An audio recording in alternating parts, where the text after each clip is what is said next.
Let's start preparing some yummy makhana. Here I took a pan and put it in a medium flame. We are going to dry roast our makhanas. These are the makhanas ones that's available in market. Keep the flame in medium to high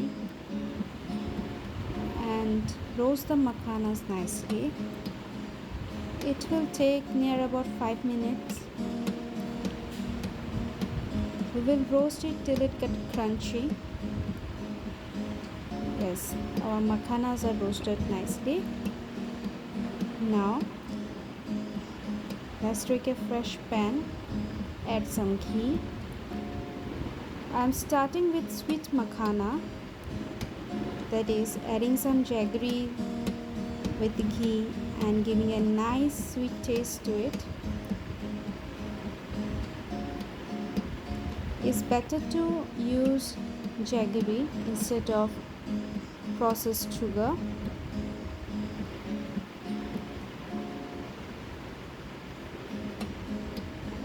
Once the jaggery melts, turn off the flame.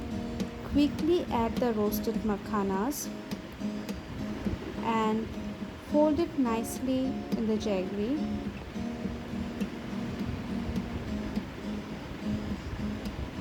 Mix it well.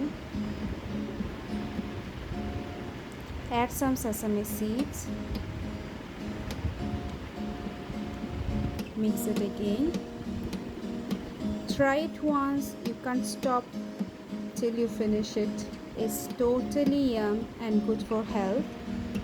So our sweet makhana is ready. Let's go to the masala makhana. Here I'm using very simple masalas. Adding some ghee, in that some red chili powder for the little spice, some chaat masalas. If you want, you can add amchur masala, it's totally up to you. Some salt. Keep the flame in medium and roast the masalas nicely.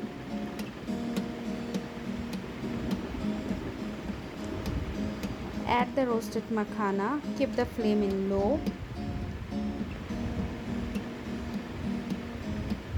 Mix it well. Makhanas are rich in nutrients and it helps in weight loss. Give it a try to this yummy and easy recipe. So our salty masala makhana is ready. Enjoy it in your snacks time. If you like the recipe, share with your family and friends and enjoy.